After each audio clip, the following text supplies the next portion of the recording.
Hey everybody, I'm C. Andrew Nelson, founder of Aquatasy. How are we doing today? Oh my God, I'm sorry. I'm getting so tired of wearing a mask. I truly am. How's that for irony, huh? How are we doing today? Thank you for joining me for another live stream here on Aquatasy. I hope everybody is well. I hope you can all hear me. Let me bring up the chat so I can see you. Can you hear me? Am I good? Waiting to hear it? Pretty good. Okay, we're pretty good. So, on this live stream, I thought we'd talk about, do a little update, sort of a State of Aquatasy address. So we'll talk about all the different Aquatasy projects that we're working on, some of the different tanks that I've been aquascaping and re-aquascaping, some other little projects that were going on around here. And we'll also give you some ideas on some discounts that you can get for your fish tanks, for the different products that you need to buy for just pets in general. So I've got some discounts for you, and we're going to do a giveaway today. Actually, a couple of giveaways. So just wanted to say thank you all for joining me. Excuse me while I refresh here. I've been running around trying to get everything. It's very warm here in the San Francisco Bay Area. Not blistering hot, but it's very, very warm here. Ah, Tracy says, go Cubs. Yes, I like the Cubs. I like the Cubs. Yes, you can see I'm wearing the baseball cap again because I'm still mourning the loss of baseball. I know a lot of people are waiting for this whole health crisis. I'm not going to say certain words because, you know, YouTube keeps demonetizing videos that mention certain things. So we'll refer to it as, again, the creeping crud. But because of the health crisis of the creeping crud all around the world, a lot of things are closed down. You don't have, you know, a lot of people are waiting for like movie theaters to open and theme parks to open and hair salons. Yeah, I definitely need to get my hair cut. As soon as this whole thing is over, I'm heading right to my hair cutter. But the thing I'm really missing right now, baseball. So that's why I'm wearing the hat. But so yeah, so we're going to cover a lot of different things today. Got some stuff to show you. So how are all you doing? Let me see here. Let's bring up the chat real quick. Boom. And see who's here. So we got Shelly. Hi, Shelly. Shelly's here. Cichlid23 is here. Lucas Studios is here. Thank you. Tracy. Mark, Sportswear, Screen Printing, and Embroidery. Yes, was chatting with you last night. Thank you. How are you doing? And Rihanna. Hi, Rihanna's here. Got a lot of people here. Great. Fantastic. Love it. Love to see all this. So, what are we talking about? Somebody mentioned turtles. Sorry. I love turtles. I'm crazy about turtles. So, what have you been doing during this whole lockdown? What have you been doing to pass the time? Have you been, you know, taking care of your tanks? Have you been working on any new projects? Anything like that? Anthony says, sadly, my local fish shop is closed. Yeah, a lot of the fish stops are get it right. The local fish shops are actually closed, some of them, but some of them are finding a way to stay open. Like my local fish store, Albany Aquarium, is actually doing this sort of thing where it's like if you call them up, they'll post photos on Instagram of some of the livestock that they have, and then you can call them up and say, hey, I want those, I want this, I want that, and then you get down there to the store, you call them again, they run your credit card number, and then they bring it out to your car. So that's not bad. That's not a bad idea. But some of the stores, sadly, are closed, you know, because I guess local fish store is not considered an essential business. That's too bad. I know pet stores, general pet stores, places like Petco and PetSmart and things like that are able to stay open, but a lot of these others are not. So, what else we got here? Gerald is here. Hi, Gerald. Floyd is here. How you doing, Floyd? Good to see you. Susan is here. Hello, Susan. Oh my gosh. We have someone saying that they still have over 1 meter of snow in their backyard. Yikes. Where is your backyard? What country are you in right now? Or what part of what country are you in? Let's see here. Anthony says he started a 75-gallon tank, and my shop closed, so I had to put all the projects on hold. Wow, that's sad when you have like a empty tank sitting there, just staring at you, saying, "Fill me, put water in me, escape me, put fish in me, please." No, I'm sorry. My heart goes out to you. It really does. Rihanna says, got new 20-gallon, two new 40-gallon, and a 55-gallon turtle tank to be, her creep and crud tank. Wow. I'm not going to say that word. So that's cool. That's awesome. You got a bunch of tanks to work on. I have a few projects to work on right now. I've been actually redoing my daughter's tank. My daughter's tank was just an absolute hot mess. Just oh gosh.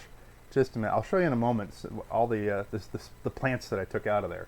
It was just an absolute jungle. So, and let's see. Mark Sportswear Screen Printing and Embroidery. Can I just call you Mark? Can I just call you Mark?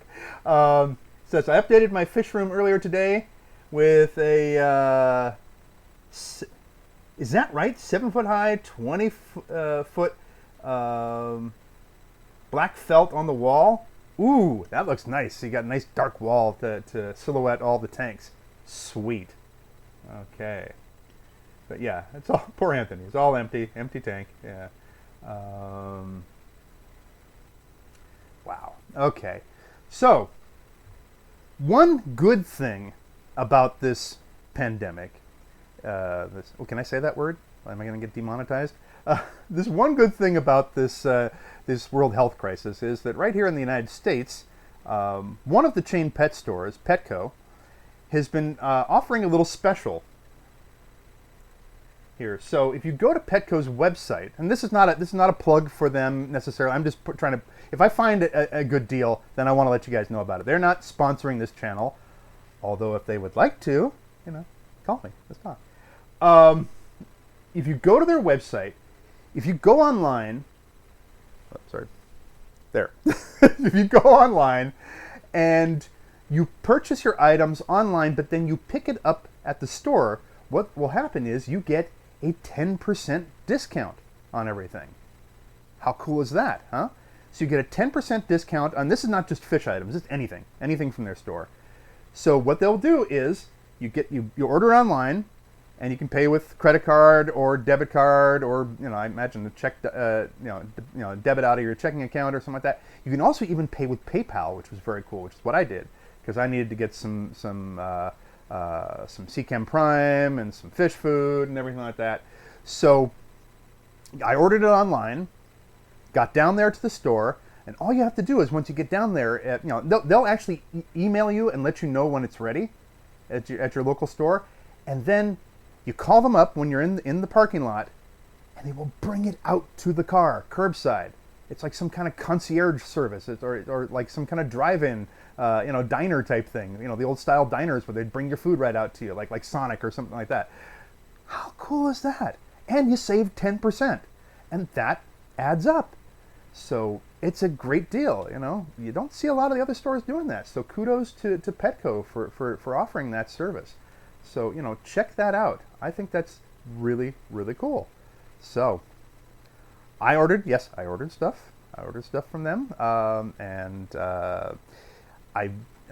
always look for some kind of bargain on things. I try to be very frugal about this hobby. It can be a very expensive hobby sometimes, especially if you're on the saltwater side of things. I ain't gonna lie. But it can be very, very expensive. So I'm always looking for some kind of way to, cut the costs on things, to be frugal. I was raised, by my grandparents primarily, and my grandparents, they lived through the Great Depression. My grandfather was one of the most frugal guys ever. He's the one who got me hooked on this hobby in the first place. And so he taught me to be frugal.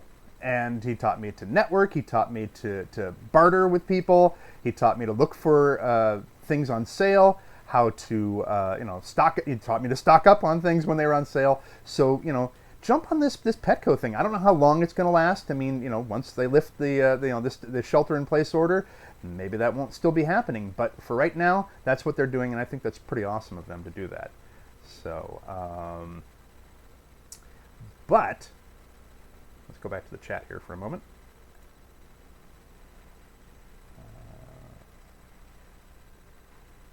Oh, Lucas Studio says, I am getting ready to celebrate my first year anniversary in the fish keeping hobby. I'm probably going to get a second tank, 40 gallons, on May 29th, aka the year anniversary. That's a way to celebrate. I like that. That's great. I cannot even hazard to guess how long I've been in this hobby. I've been in this hobby as far back as I can remember, I think. My grandfather got me started early. I was probably about maybe 10 years old, I'm guessing, when I first started. And so that was, 20 years ago. No, that was a lot longer than 20 years ago. The gray don't lie. Anyway, but yeah, there's some cool stuff going on. So look for these bargains. Look for these bargains. Check out Petco. There's other places too. There's lots of places you can go to get discounts on things. Check the online forums. A lot of times people will be giving away things or doing trades or barters, and there's also your local fish club and everything. There's a club that I belong to here in the San Francisco Bay Area called, oddly enough, the San Francisco Bay Area Aquatic Plant Society, or SFBAPS, if you want to call it that, if you want to pronounce all the letters.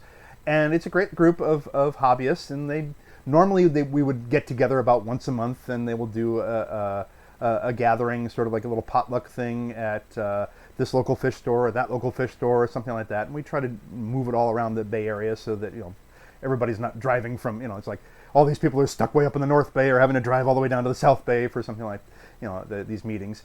Well, anyway, I was on the forum for the San Francisco Bay Area Aquatic Plant Society, and one of the members there said that her cories, her green cories, Corridori catfish, had spawned. She wasn't planning on trying to get them to spawn. She wasn't planning on breeding the fish, but they just sort of had a mind of their own, and they began to spawn. And so she was asking, "Does anybody want the fry?" And I jumped right in and said yes. So and then I asked my daughter, did she want fry in her tank? So, fortunately, she said yes. So my daughter is going to get some about 5 Cory fry. That's cool, and I'm very excited about that because her tank has been a real mess. Actually, let me show you what I pulled out of her tank here. Let's see. Actually, we've been working on a couple of different projects. We've been working on several different projects, my wife and my daughter and my son and I, during this is one of the things that we've been doing to try to pass the time during this whole global health crisis, is we've been trying to do some more gardening and some planting of vegetables and fruit, which we really haven't done. We've done mostly ornamental stuff in the backyard. When we redid our backyard a few years ago, we put in a lawn, we had roses already, and we put in flowers, we've got lilies and things like that. But we thought, let's see if we can grow some plants in some containers, that some vegetables and fruit. And again, trying to be frugal about it and everything. We went to a local hardware store, Ace Hardware, I think, Ace, that we got some discounts on the plants there. And we also were doing some things from cuttings from our own fruit and vegetables that we brought into the house. So things like onions, taking an onion, like a red onion or a white onion, and you know how you slice off the top and the bottom of it and then unpeel it and then slice it up so that you discard that stuff. Well, if you keep the bottom portion where the roots would normally be, and you stick it in a little bit of water so that and elevate it so that it's just got the bottom sticking in and it's not completely submerged, in a few days it'll start sprouting roots. And that's what we did here. So let me show you that. So here we have that right there in the center of the shot is a pepper plant that we got, and I believe it's a bell pepper that we got from Ace. And then right down here in this pot, those are onions that we grew from just the cuttings, just the very bottom end of these things. And they're growing. And not only are they going to grow and have leaves and all that, they will actually make more onions. this is what it started out as. And this is like just before I planted it. So all that other part is sort of dried up and all the nutrients have been pulled out of it. But as you'll see here, check out those roots growing on it. Pretty awesome. So that's one of the things that we've been working on. This is a lemon tree, or a couple of them in here, that we planted just from seeds that we got straight out of a lemon. Now, if you want to do that sort of thing, the trick to it is you have to do them right when they're fresh out of the lemon there. So we've got herbs there, we've got some rosemary, we got another pepper, we got a tomato, I think it's a little cherry tomato, and that is a celery plant that we just rooted the end piece of the celery that we'd cut up, and there's a squash right there. This is an orange tree that I got for free a while ago that was left, somebody left it in the parking lot at Target. I think they'd picked it up at a local hardware store. Look at it, it's got little oranges growing on it. I waited around for like a half hour, nobody came back to look for it, so it's mine. And here we go. Look at all that just put out in the bucket in the backyard and just sitting there, and it's still growing, still doing great. And you'll also see down in there, I'll pull it up in just a moment here, we got some water Sprite. I can't kill this stuff. It just grows and grows and grows in my tanks. So there you go. Ah, and over here, that's the spot, this whole sad, neglected little spot here with the weeds growing up. That's the spot where we had hoped to put a little pond, a little above ground pond. So we'll see if that happens. Now, the thing about a lot of the projects that I do for Aquatasy is that I made a promise to my wife a long time ago that Aquatasy would pay for itself. So if I don't pull the budget from other things to try to take care of my tanks or start new projects or buy gear for shooting videos for you guys, I always try to make sure that the channel is self-sufficient, and that's the promise that I made to her. So the reason why there's still no pond there is because I haven't been able to fund that yet. So I'm working on it. So that's part of when you guys do things like you do, the super chat during a live stream like this, or when you are, ordering stuff from the Aquatasy Teespring store, or you're doing, just even the AdSense, Google AdSense. A portion of that goes to help the Starlight Children's Foundation, and because I always help to support them, and because you got to give back when you receive, you got to give. I mean, that's just it just works that way. I mean, life is so much better that way. So we don't give in order to get, we give because we've already gotten. So a portion of that goes to them, and then the rest of it, all goes back into this channel. So until Google AdSense, bumps up a bit, that pond is not going to happen. So, anyway, no, Tracy, I could not lie to my wife. I will not lie to my wife. I see that. I see what you're putting there in the chat. I'm gonna let everybody else see that too. Naughty. No.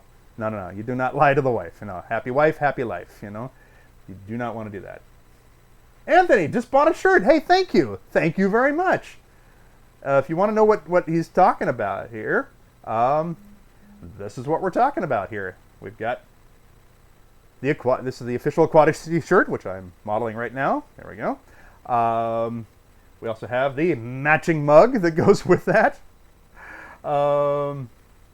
We have the ever popular I Suffer from M.T.S, Multiple Tank Syndrome t-shirt, and its matching mug. We have the Keep Calm and Do a Water Change Aquatasy t-shirt. And of course the mug that goes along with that. That's a great little mug there. And finally we have the Fish Tanks. You got a problem with that? T-shirt. And the matching mug. And this mug right here, that is what we're going to be giving away. One of the items that we're going to be giving away during this live stream. So, in order to qualify for that,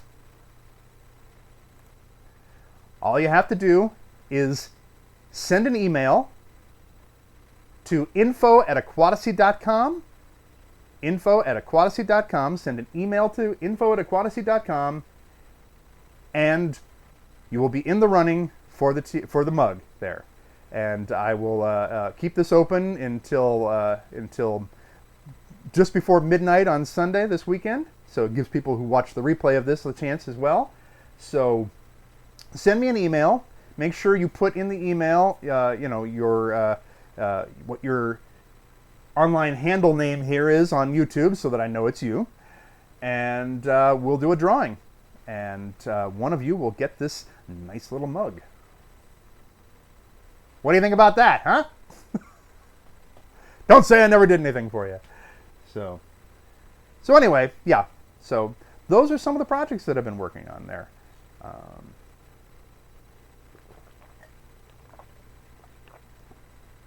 Muppet 929 is here. Hello there. How are you?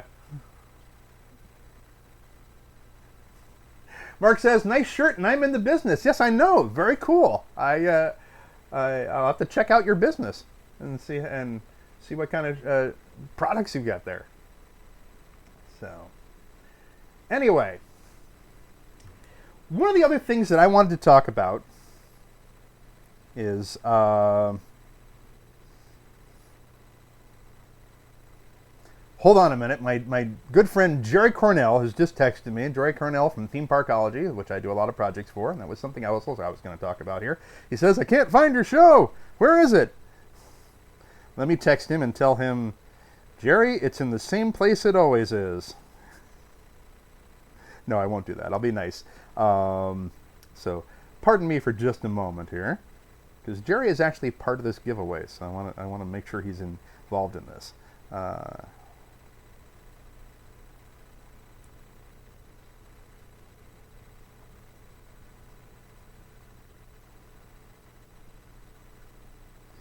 I'm telling him to go to the Aquatasy page.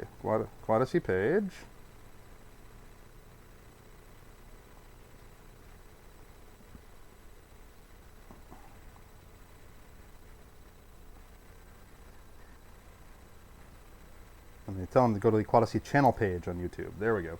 All right. So, something that that happened recently that I thought was kind of interesting.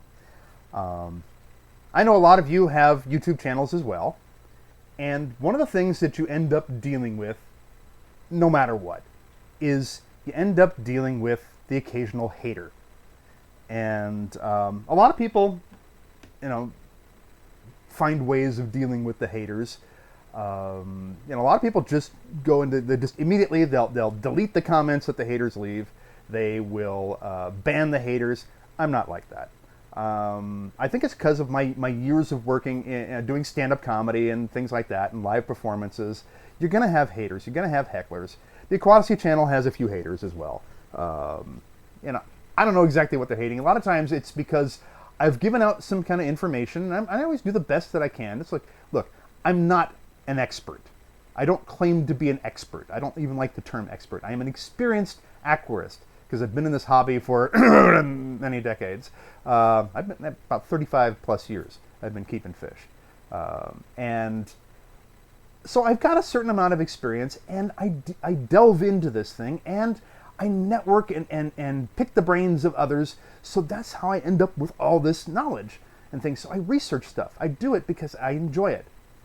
Well, and I try to present the best information that I can to you guys in these videos. Well, once in a while, there'll be somebody who takes a little bit of umbrage to something that I say. And one of the videos that I've done on this channel that seems to get responses where it's like, hey, that's not true, is the video I did, the Aquatasy Countdown video, 10 Terrible Community Aquarium Fish. And somebody recently, actually just yesterday, left a sort of snarky remark on there. Now, I'm not going to mention their name, because that's not nice. I mean, I'm not going to do that. But I wanted to read you what they said, because it's kind of interesting.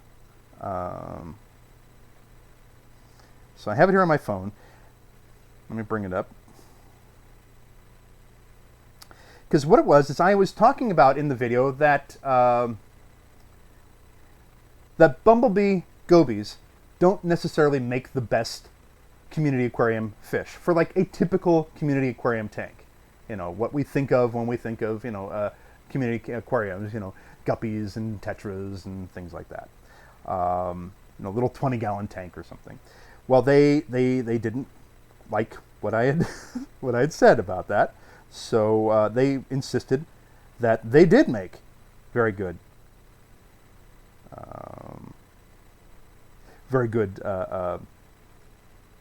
community aquarium things. So this is what they said. So again, I'm not going to mention their name, but they said, "My bumblebee gobies are fine. They're freshwater, not brackish." Genius. Calling me genius. So because I had mentioned that one of the reasons why they don't really do well in a community tank a lot of times is because that they are brackish water species. So he says, yeah, they're freshwater, not brackish, genius. "They eat flakes and frozen bloodworms. All my bumblebees live in community aquariums. Do a little research." So now, I did not fire back with some kind of, "oh yeah," kind of thing. No, because that's just not how it works. You don't win anybody over. I mean, you don't get them to understand your point of view. And the idea is, when I do these videos, I have the comments open because I want everyone to actually say something. I want everybody to voice an opinion, especially on the Aquatasy Countdown videos, because it's all about sharing our knowledge, sharing what we know. I say it all the time, iron sharpens iron. We all get better at this hobby that we love because we share what we know. We share our experiences. Everybody's going to have a different experience. Now, I explained to this person, very calmly, that there are actually 9 species in the Brachygobius genus that are labeled with the common name of bumblebee goby, 2 of which are very common in the hobby. But there is a 3rd species that has been in the hobby probably more, it's just now gaining traction in the hobby. That's a totally actual freshwater species. But they've only been in the hobby for about a little more than a decade, if I remember correctly. So I explained this to the person, and I said, well, there's a chance that your fish are not having problems in a community setting because they are maybe the species that is freshwater and not saltwater. Also, when you have all females, then they tend to be less aggressive than males. Also, if you keep them in a group, and this person was indicating that they were keeping them in a group, they tend to be less aggressive. Just like what happens with tiger barbs. When you keep tiger barbs in a group, they're less likely to nip the fins of everybody else. They chase each other instead.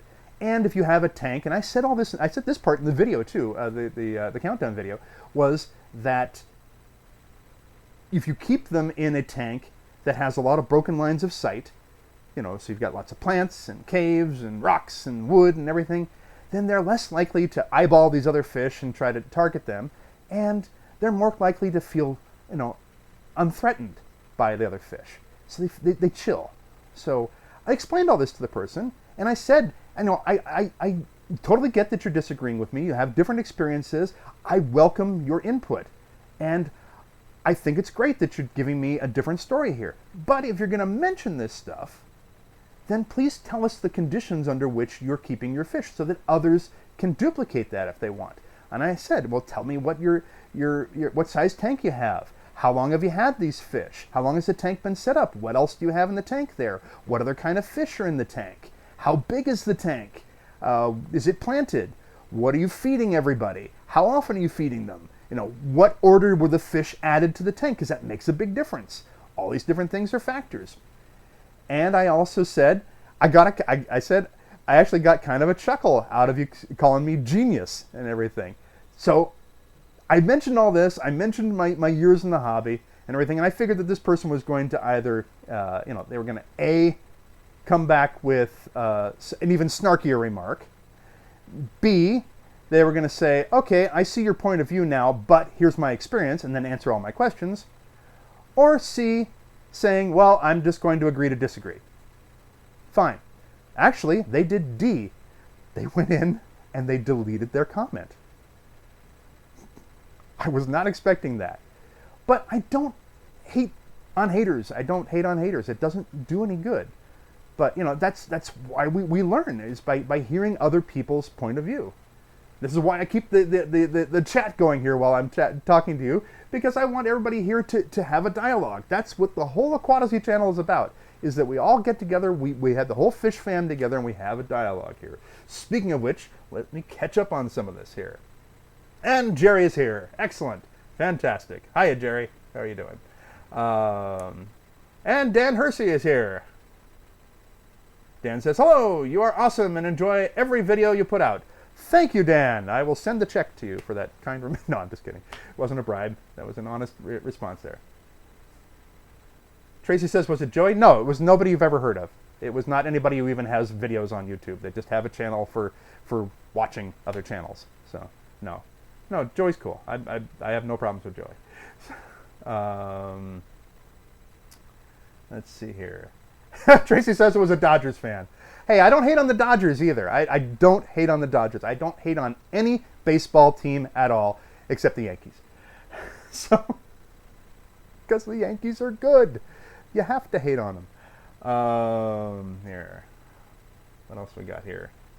Yeah, Lucas says 9 species. Yes, there are 9 species in the Brachygobius genus. There are three of them that are openly traded in the hobby. 2 of them are brackish water, although there are some that have been sort of over time kind of breeding them to be less dependent on the brackish water, but I still think they would do better in brackish, which would mean actually you could keep them probably with mollies, because mollies do well in a brackish water tank as well. But there is that one other species that is freshwater. So perhaps I'll do a video on this at some point. So Jerry says, that's a great way to handle the situation. Well done. Well, yeah, and I think if you have a channel, that's the way to do it. You know, kill them with kindness first, and see what happens. You know, instead of just banning people outright. You know, and this is what I would do when I would do stand-up. Occasionally, I would have, you know, a heckler or someone who thinks they're funnier than me or whatever. That's fine. You may be funnier than me, but you take it and you turn it around, and you disarm the person who is trying to use what you're saying as a weapon. You take it and you turn it to a positive, you know, so that's what you do. Tracy says, baseball, please come back. Yes, I'm just dying. I miss baseball so much. Been watching baseball videos on YouTube of all these amazing catches and crazy dives, and I saw one of a guy that bunted and got a home run from a bunt because the other team just fumbled the ball all over the place. So, let me see what I had on my agenda here as well today that I wanted to talk about. So like I said, we are giving away the, let me show it again. We are giving away one of these, the fish tanks. You got a problem with that? Coffee mug here. You don't have to drink coffee out of it. You can drink whatever you want out of it. That's up to you. But we are giving one of those away. If you want to be in the running for that, just send an email to info@aquatasy.com with your actual screen name from YouTube on it so that I know who's who. And we will put you in the running for that. And this is open until 11:59 Pacific time, 11:59 p.m. Pacific time on Sunday, which is the 10th of May, 2020. If you're watching this sometime in the future, sorry, too late. But there you go. But that's not the only thing that we're going to give away. What, he says? You're not giving away something else? Yes, I am. Thank you to my good buddy, Jerry Cornell. I'm going to be giving away something else here. Let me bring up the chat. Jerry has very kindly offered to give away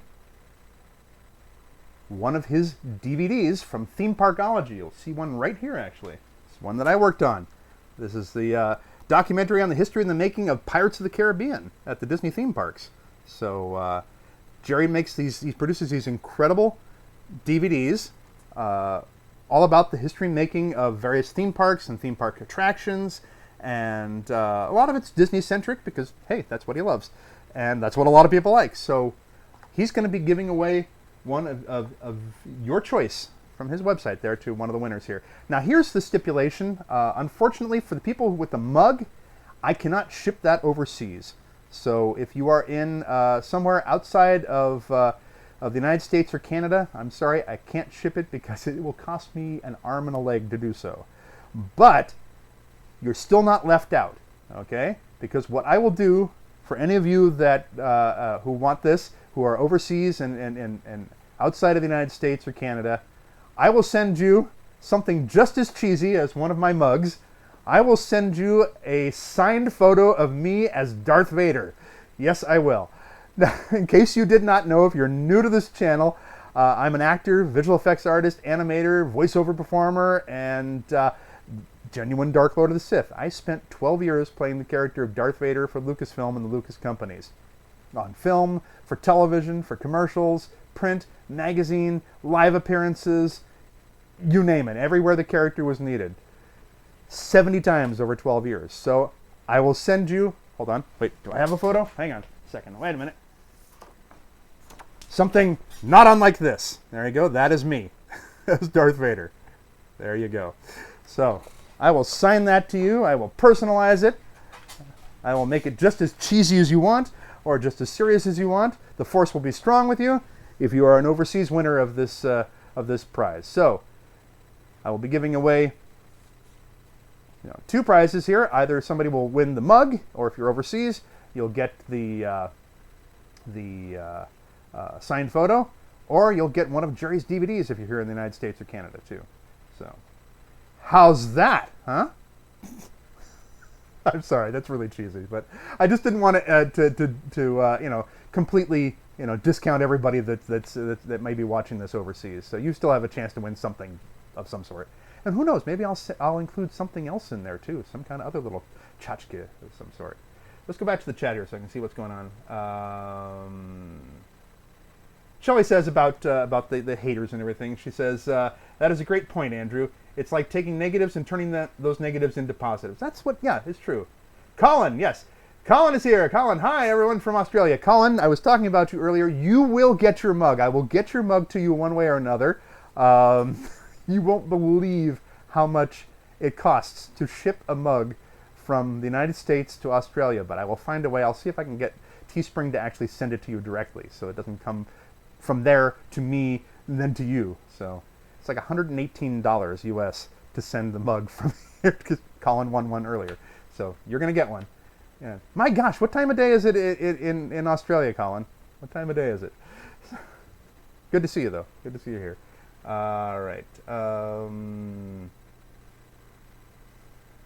Tracy says, I was hoping it was a liver. Mine's got some miles on it. Well, sorry. No, it's YouTube rules doesn't let me, they don't let me give away livers. Sorry. No vital organs here. Colin says, okay, the Darth Vader photo will do nicely. Well, all right. Oh, okay, Lucas Studio says, oh, speaking of Star Wars, what did you do for May the 4th? Not much. We were just dealing with stuff around the house and just taking care of things here. Didn't do any major celebrations or anything like that. Of course, it's for anybody who isn't in the know, the May the 4th is the unofficial, the official unofficial Star Wars day. It's May the 4th be with you, which sounds like Daffy Duck is talking to you. May the 4th be with you. Woo! So I didn't really do much of anything that day. And then the day afterwards, which is usually referred to as Revenge of the 5th, my wife and I went out and actually got some of those plants I was showing you earlier. The bell peppers and all that. So that's what I did. Exciting, huh?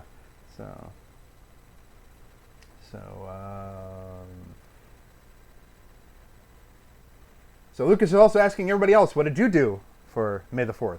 Did you do anything Star Warsy on that day? So Shelley says, way awesome, Andrew. I still have the photo of you as Vader that I got at the first Comic-Con I saw you at. That's great. I'm so happy about that. Tracy says, it wasn't James Earl Jones.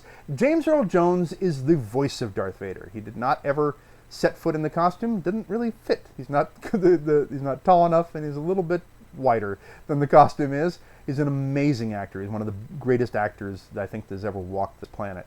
And he's still Darth Vader's voice. He's 83, 84, something like that. Still voicing Vader. From the very beginning, he was brought in as Vader. There have been a few of us that have played the role. There's enough of us probably to make a ball team at this point. But David Prowse was the original body of Vader. He was a champion weightlifter and bodybuilder and actor. And he was the body of Vader in the first film, and also appeared in parts of Empire Strikes Back and Return of the Jedi as well. Bob Anderson was a master swordsman and stunt double who did all the really complicated lightsaber duels with Mark Hamill to make sure that Mark looked good in Empire Strikes Back and Return of the Jedi, and it's mostly Bob that you see in Return of the Jedi.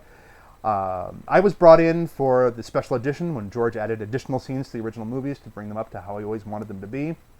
I also did the video games like Rebel Assault 2 and Dark Forces, and lots and lots of commercials and print ads and magazine covers, and I'm even on a postage stamp as Darth Vader. What do we have here? Anthony says, I'm in the U.S., but could I get that signed photo? Yeah, okay, we'll see. Okay, I'll tell you what. We'll do the drawing, and then I'll give the people a choice of what they want. They can get the mug, or the DVD if they're here in the United States or Canada, or they can get the signed photo, wherever you might be, for the winners. So we'll pick 2 winners for this. So again, just send your email to info@aquatasy.com, and you will be in the running for that. So Lucas says, did anyone watch Clone Wars? Nope. I never got hooked on the Clone Wars series. I know, from a story standpoint, it's great. But it's just one of those things where it's like, at the time, I didn't need to get hooked on yet another show, even if it was Star Wars. And so I just never did. At some point, I'll have to go back and binge watch everything and see. But yes, they just had one big new final season, I guess, on Disney Plus. So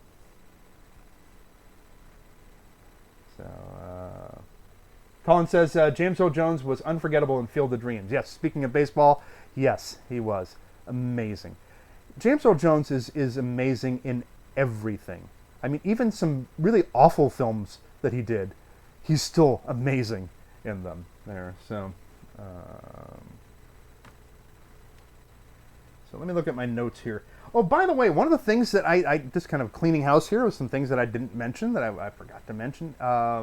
We hit a couple of milestones with the Aquatasy channel, and I'm really, really quite humbled by it. We actually have gone past 13,000 subscribers now. That's 13,000 subscribers. I'm blown away by that. I really am. So, and it wasn't that long ago that we hit the 10,000 subscriber mark.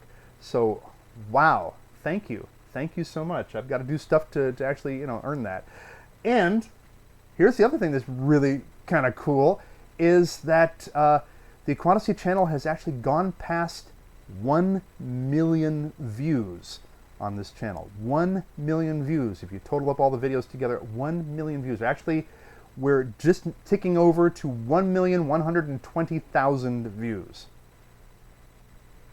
How did that happen for my silly little fish tank channel? Oh my gosh.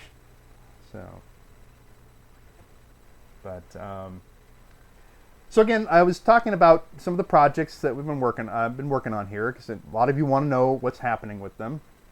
I mentioned my daughter's tank, her 20-gallon tall. It was an absolute mess. It really was. You saw all the valve that I pulled out of there, the Vallisneria spiralis, that just took over that tank, and it became just an utter mess. And then the filter conked out, and we had just a terrible thing. And I had to pull the remaining fish out of there, and the snails took over. So she has a tank full of ram's horn snails and Vallisneria spiralis. Took most of that val out, as you saw, that's sitting out there outside in the bucket, and I will use that in some other scapes. I'll take some down maybe to my local fish store. Maybe I'll give some away on Craigslist. I don't know. Maybe I'll eat some in a salad. I don't know what I'm going to do with all of it. It's just tons of it there.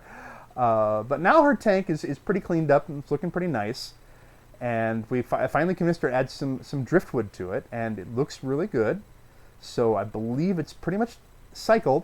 So we're going to pick up those 5 Corydoras catfish, green cories, this weekend, and add those to there. So that's that tank. A lot of people have been asking me about my 20-gallon tank. Mostly my fish have been asking me about my 20-gallon tank. They're over in the corner. They're not even facing me right now. They're so upset. They're not gonna. You guys don't want to jump in and say anything? No, they don't. They don't want. Nope. They're shunning me. Right. They're social distancing me right now. But that tank, I've actually started the rescaping of that tank. Yay! Pulling the plants out of that one, rescaping it. So it's going to have the same hardscape, more or less. So the same rocks. I'm going to be adding driftwood to it. Actually, do I have the... Wait, hold on. Slight pause. Slight pause for a second here. Give you a preview. There we go. Let me put this on full screen. So this is the driftwood that's going to go into the 20-gallon tank that you guys know and love and seen there. So it'll go in probably this way, like that. So it'll be like that, coming down from the right-hand side of the tank, and setting like that, so it looks like roots coming down into the water. I mean, I could do it this way if I wanted to, or something like that. I mean, I could lay it down flat if I wanted to. But I think I like the idea of it coming down like this. So this part I will just sort of press flat up against the glass on this side and let the roots just hang down like that. It'll be a nice little addition to that tank there and give the fish something to swim around and something to complain about if they don't like it. So that's what's happening with that. So that tank, that's what I'm going to be doing with that tank. So that is in progress there, and I'm going to swap out the substrate. So it will no longer have just gravel because I can't grow anything other than Anubias and Java fern, and I'm switching this all to being a strictly Brazilian tank. It's all going to be, plants and fish and invertebrates from Brazil. So that also means that my ram's horn snails have to come out of there. They've got to go into some other tank and go somewhere else. So that's got to go out of there. I got to get different snails. Got to get different plants in there as well. So that's in progress. So that's one of the things that I do. Some part of the holdup, like I mentioned before, is I've made a promise to my wife that I would make sure that Aquatasy was self-sufficient, that it paid for itself through the purchasing of merch, the Google AdSense, Patreon, starting that back up as well too. So I'm going to be putting a lot of content up on the Aquatasy Patreon page. So speaking of which, there you go. If you want to find Aquatasy on social media, there you go. You can find us over here on Instagram. You can also find Aquatasy on Facebook. You can occasionally find Aquatasy on Twitter. I post things there sporadically. And we'll be posting a lot more on Patreon there. And there'll be 2 tiers on Patreon. So there'll be a lot of stuff that's free. There'll be stuff that's like, just like $1 a month if you want to pledge if you can. And if in this sort of global health crisis and a lot of businesses closed, if you're struggling and you've got bills to pay and everything, I don't want your money. Okay, don't send it to me. Don't do a super chat. Don't do buying merch and things like that. Only do it if you can afford it. Okay, I would feel horrible if you were taking money that was going to go paying bills and you send it to me. So that would make me very sad. Or of course you can also go to the Aquatasy website, which I'm going to be overhauling. I know you promised that in the last time you talked to us live. You said you were going to overhaul the website. Yes, I am. But that's going to be overhauled very soon. And then of course there's the email address, info@aquatasy.com. So if you want to enter the contest, the giveaway for the DVD, and check out Jerry's website at themeparkology.com. Themeparkology.com is the website there. And look at all the different DVDs that he's got, and you can pick one, and it's on the house, courtesy of me and Jerry. So, isn't that right, Jerry? Seems to have disappeared from the chat. He's fainted. I'm giving away one of his DVDs. No. So that's the state of things with the 20-gallon tank. It's interesting. I've given that tank different nicknames. When I made my very first video here on Aquatasy, the video was called the 20-gallon adventure, and Originally, it was just something, I just put it together so that I could show people on the Tropical Fish Hobbyist magazine online forum what my tank looked like. Wasn't really intending to start a YouTube channel, and it just sort of took off.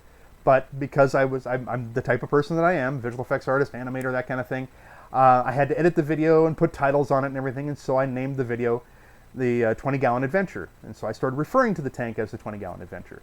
A little bit later, I updated the tank, and I updated a video and did a full breakdown on it, and I did a video called the 20-Gallon Odyssey. So I started calling the tank the 20-Gallon Odyssey. Well, now that I'm redoing the tank again, and I've been on this long journey with it, I've decided to call it the 20-Gallon Journey. So that's the name of the tank now. So that's the code name for this tank. Now, let's see. We got some questions here. Lucas Studio says, nice driftwood. Yes.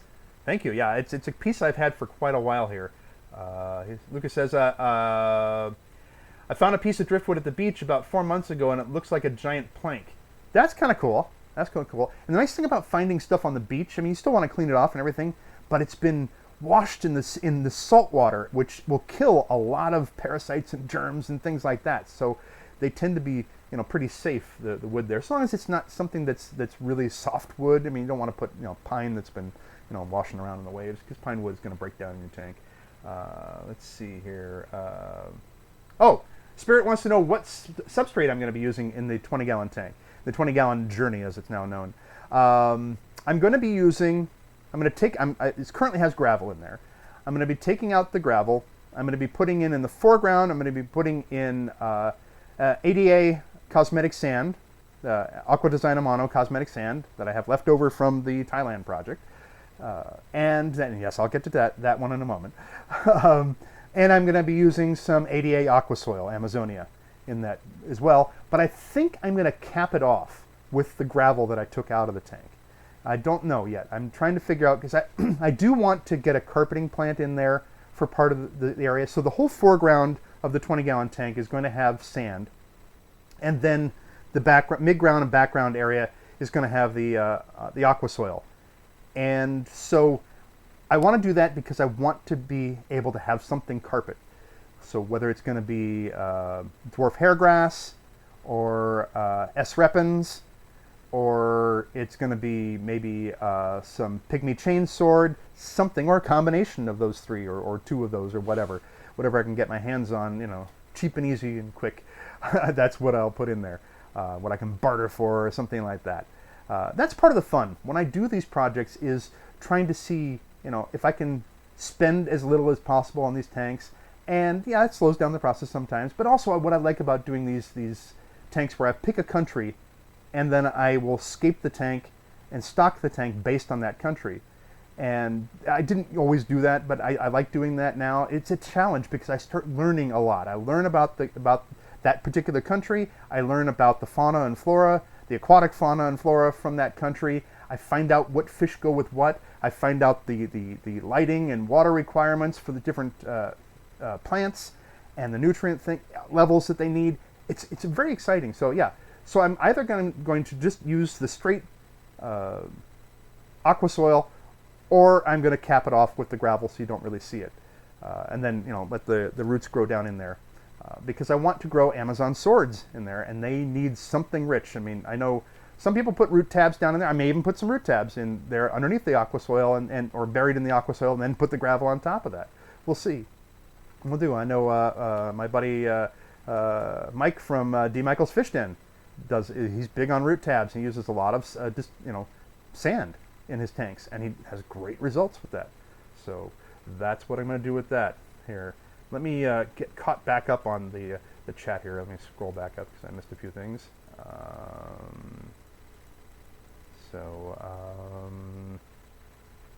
Colin says spiderwood. Yes, I'm going to put spiderwood in there.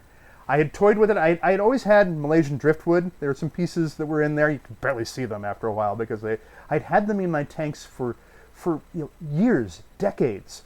You know, it had been in one of my tanks. I had one piece that had been in all my tank. It had been in one of my tanks for continually for decades. It started like this big and sort of worn down like this big, and of course it was chewed on by a pleco as well. So I had a clown pleco that I had for 26 years, and it did a number on that piece of Malaysian driftwood. But I have literally driftwood all over the place here. Let me check out this sweet piece right there. Look at that. Isn't that cool? Look at that little Mopani wood here. There we go. And another cool piece of Mopani wood. I like this one. It's like an award. It's heavy. It feels like it's like carrying an Oscar. I've actually held an Oscar before, and this is big and heavy. I'd like to thank the Academy for this wonderful award, which I'm sure I don't deserve, for best aquascaping. Okay, so I've got lots to choose from. There's some Malaysian driftwood right there. So plenty to choose from. But yeah, this is the piece I'm going to use in the 20-gallon tank there. So yeah, so I will be using spiderwood in that. Let's see what else. Catch up on this here. Oh, Jerry asked an interesting question. He says, have you ever designed your tank, like designing your aquascape and everything, and then realized, no, that won't work? Yeah, I have. There have been a couple of times where you have to adapt it and everything. When I was doing the Thailand project, there's a whole video on how I did the hardscape on the Thailand project. It didn't come out exactly as I originally thought I was going to do it. Came pretty close. But yeah, there were some that changed drastically from what I thought I was going to do, and then changed it around. The little, you can't really see it very well right now there, but the little 5-gallon tank, not how I thought it was going to come out, but it turned out nice. You'll see it in some of the videos if you go back and look at it. But yeah, sometimes, yeah, you go back and you change things around. There were times where I thought, okay, yeah, this is the perfect piece of wood that I'm going to put this piece of Malaysian driftwood in here, and it's going to slash across the tank, and it's going to be perfect, and you get it in there, and you go, this is ugly. This stands out like a sore thumb. Yeah, and there'd be times where I thought, oh, I'll put all these different rocks and everything like that in there, and then you realize, nah, more is less. So yeah, there have been times, definitely here. Anthony says, what plant substrate do you use? I've been using ADA Amazonia, ABA Aquasoil Amazonia. I know a lot of people like the Fluval substrate, the planted substrate, because I think that one's really good with shrimp, for shrimp tanks, because it doesn't leach a lot of ammonia into the water before it settles down and everything like Amazonia does, like the ADA products do. But the one thing that I've heard about the Fluval stratum, I guess it is that it's very lightweight. So it has a tendency to, when you plant plants in it, it doesn't really grip onto the stem of the plant very well. So it's a little hard. You have to get some good roots on it before it'll stay in there. Let's see. Just trying to catch up a little bit here.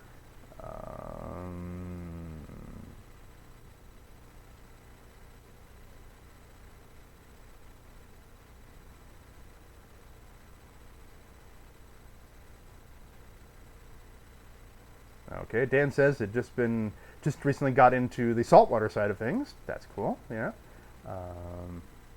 Joe Coffey, hello Joe Coffey. Joe Coffey says, I can only grow dwarf hairgrass in a bowl by the window, but never in an aquarium. Dwarf hairgrass is a little hard to grow. It takes more light than I think a lot of people realize. So you got to have some good lighting for it.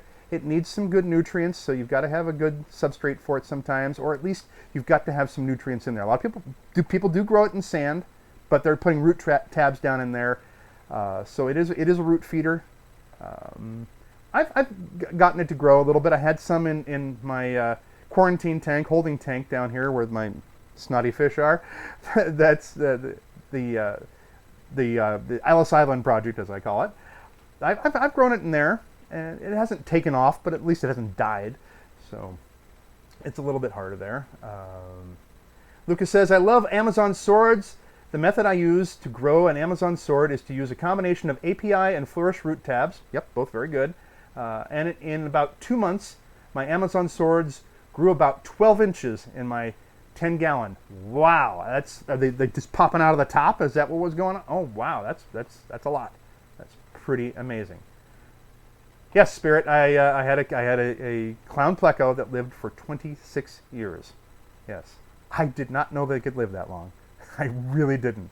Uh, yeah. If you go back and you look at one of the videos, I had a series for a while called the Question of the Week, the Aquatasy Question of the Week. It was in addition to the regular Aquatasy videos, and my schedule got busy and I wasn't able to keep that series going for a while. But maybe I'll bring it back if there's enough interest in it. But in one of those, I mentioned I do a whole thing on that sucker mouth pleco that I got, that clown pleco that I had for 26 years. So go look for that video. So let's see. There was another question here. Where is it?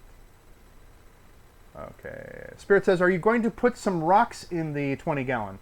And if so, which type? I'm going to put back exactly the same rocks that are currently in there. Let me see if I can show that, if I can bring it up. Hold on a moment. But yeah, the tank has been scaped for many years. I've had basically the same layout in that tank for the past 25 plus years or so. The same rocks in there in virtually the same configuration for about 25 years. Consistency, Actually, no, it's been longer. It's probably been about 30 years. Yes. Oh, but he looks so young. Yeah. No, not this part. Let me see. Let me see if I can bring up that. Let's see. But yeah, I have these rocks in there. I just kind of like the way the scape is, so I'm going to do that. And I actually had a video where I had people vote on what to do with that tank, and the options were to do a total rescape, to just replace the plants, to keep it the way it was, or something in between. And so something in between is what the winner was. So that's what I'm ending up doing with it. So I'm keeping the hardscape, changing the plants, and I'm changing the substrate, and adding some new, like I said, the wood to it. So that's what I'm going to be doing there. So let me see if I can bring up a picture of what I'm talking about.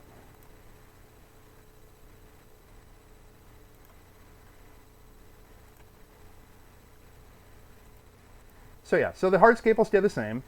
I don't know. I kind of fell in love with that scape, and I've just been used to it. I mean, and yeah, I'm sure my wife will say, oh yeah, well, he doesn't like change. And it's okay, that's true. I don't like change unless I can control it, and that's kind of my personality type, and I will admit to that. But I don't like change just for the sake of change, and I don't get tired of certain things. I mean, yeah, sometimes we'll redo the decor in one of our rooms in the house, because we want to change of pace on things. But when it comes down to that particular tank, I just like the configuration of those rocks. So let me bring it up and I'll show you what I'm talking about here. Just have to find the photo in this barrage of I have so many photos, so many videos on this computer. It's not even funny. Oh, here we go. Let me.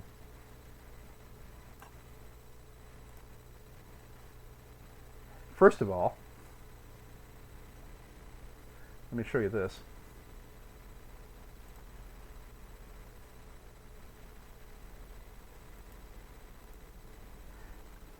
That right there. I don't know. Can you see this? Can you see what I've been fiddling around with? It's totally behind the scenes stuff. Can you see? Can you see the picture? Hold on a minute. My computer is frozen up. My mouse is frozen up. There you go. That was the catfish. That's the catfish that I was talking about. That I had for 26 years. His name was Zubla. I was looking for some kind of science fiction type name, and that's what I ended up with. So, but that's one of the rocks that's going to stay there. So there you go. Sorry about all that. Just kind of fiddling around, trying to show that to you. Were you able to see that? Did it show up? Oh yeah. Okay. Good. So Now let me see if I can actually find the tank so you can see what the tank looked like back in the day when it was all pretty and nice and all that. Let's see.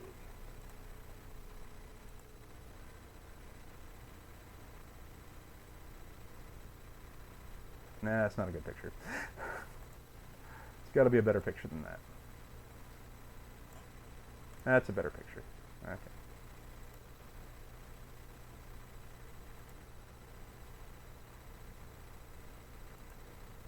Oh, that's too big. Okay, hold on.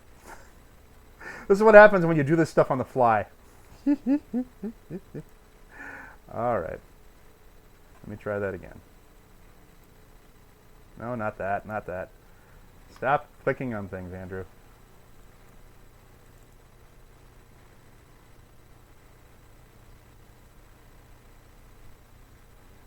So.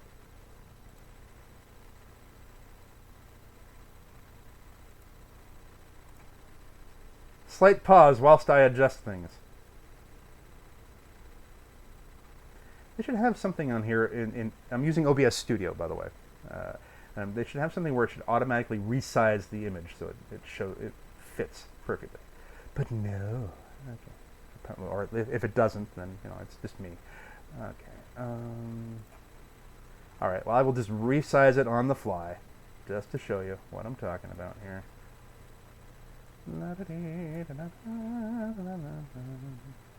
There we go. So this is what the scape looked like. So you can see the rocks here. Can everybody see that? Okay. So you got the one big tall rock in the back. That was the one that the catfish was sitting on. He used to like to sit there. Got a flat rock at the base of it. Some other rocks around there, and you can't see it behind all the Anubias, but there's a whole array of rocks as well. So I'm going to keep this same configuration, but all that foreground sand, all that foreground gravel is going to go away, and it'll be all sand. And then behind, where the Anubias is right now, that'll be filled in with aqua soil, capped off with gravel, and that's where I'll start planting plants, and also over to the side there. So I've got a sort of a planting plan, assuming I get the plants that I want for this project. And again, I'm going to see if I can do this with as little cost out of pocket as possible, networking and trading plants with people and things like that. So that's what I'm going to do here. Let me catch up on the chat. Spirit says, that's cool. I had two goldfish for 15 years. They could have lived longer, but one of my tanks got fish TB. Oh, that's sad. That's rough. And it spread to my goldfish via the siphon on water changes, unfortunately. Wow, that's rough. Yeah, that's the thing we don't think about sometimes, is cleaning our tools. Cleaning the siphons, cleaning the, all our little, tweezers and things like that, our pin sets and everything that we use in the tanks, and our nets and such. I know Rachel O'Leary is really big on that. She's always talking about, cleaning off your nets and getting them ready for the next time.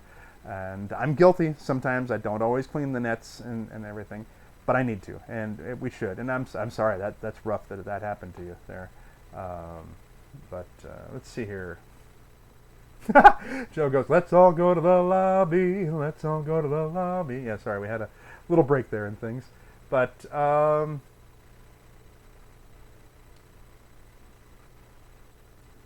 let's see. So Floyd says, that's cool. Hey, great. And Lucas Studios also says to Spirit, sorry for your loss. So.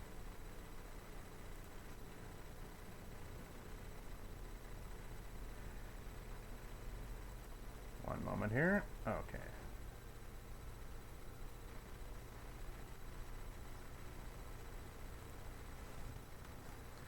So, how are we doing? What else do you want to talk about here? I can tell you about some of the other projects that I've got going at the moment.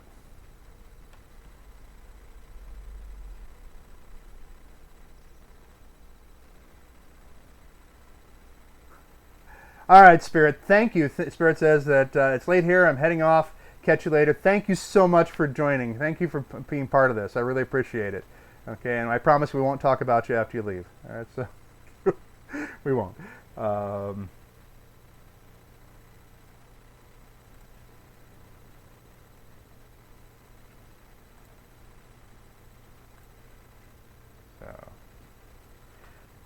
Well, let's see. One of the other things that I wanted to bring up is that have some video projects that I'm be working on. Actually, look, let me back up a moment here. I haven't mentioned the Thailand project. Well, I did mention it, but then I kind of skated right past that. A lot of people have asked, what's the status of the Thailand project? You guys ask me about the Thailand project as much as my talking fish ask me about their 20-gallon tank, which is quite often. Whoops. Okay, I want to make sure my microphone was still on. I'm so professional here. So the 20-gallon tank, that's in progress. The Thailand project is in an interesting limbo. The next video was supposed to be the planting thing, where I talked about all the different plants that I was going to put into the hardscape and how I was going to use the different plants. That was a while ago, and so I had to plant some of the plants. So some of the plants, it's grown in really nicely on part of the tank, and if you look at some of the stuff on Instagram and everywhere, you'll see that. And so I've got some Cypress helferi that has just grown in beautifully in the back right corner of the Thailand project. Looks great. And I've got some Rotala rotundifolia that was given to me by one of my viewers, Ruben. Check out Ruben's channel, great channel. And it's just Ruben, R-U-B-E-N, Ruben. And it's gone well. It's doing really great. I even put a little bit of that in my daughter's 20-gallon tank. And so those are doing great. But then the rest of it I haven't really done much with. I had a water sprite in there for a while and it just took over. So I had to take that out. So that video is coming up. But I'm going to do the 20-gallon tank, finish that first so that my fish stop nagging me, and get that out of the way. And then I will go back to the 20-gallon, to the Thailand project tank. And that's been an incredible journey and learning experience as well, too. And then something that's kind of cool that's coming up that that I've been wanting to do a shrimp vase. Sometimes people will get, I mean, you know, they'll have set up a small tank for shrimp, but some people will get a vase, a cylinder or something like that, and they want to do shrimp in it. And I even started kind of, sort of, if I can get this here, sort of aquascape, or sort of hardscaping it. Check this out. So I've got this little, I'm sorry, it's got a lot of dust on it here, sitting on my desk, but there's this cool little, I guess it's like a large brandy snifter. It was something that my father-in-law had, that you know, he had it in his man cave, and I sort of inherited it after he passed. And I've been looking at it and thinking this would be great for some kind of shrimp vase. Something I could just sit right on the corner of my desk, as he tries to put it back on the corner of his desk. There we go. But I thought, well, how am I going to light this thing? How am I going to light this? And because I didn't want to have like a big light hanging over it to you know, clog up more space. I don't have a lot of real estate on my desk here. I mean, I clean it. See this? I cleaned all this off for you guys. You know, it's usually just covered by the time, you know, the next day after the video's over, it's just covered with stuff. So, you know, papers and things that I'm working on and projects. So I wanted to make sure that I didn't take up too much real estate. So I didn't want to have like a standing light that hangs over and lights it up, because I do want to have, you know, some plants in there for the shrimp. And I didn't want to have, I thought, well, I'll just get something that'll clip on. Well, here's the problem with a lot of these clip-on lights. When you get them, you find out that they're made for something that's absolutely vertical. They clamp on like this. This ain't vertical. Look at that. That is a curved edge, and these things won't clamp onto it. And you try to clamp onto it, it'll just sort of wobble, or you'll break the rim of it. So I've been trying to figure out what to do. Well, there's a company that has sent me out a light to test, that if it works, I'm going to do an unboxing video on this and run down all the stats on it, and then I'll start the great shrimp vase experiment.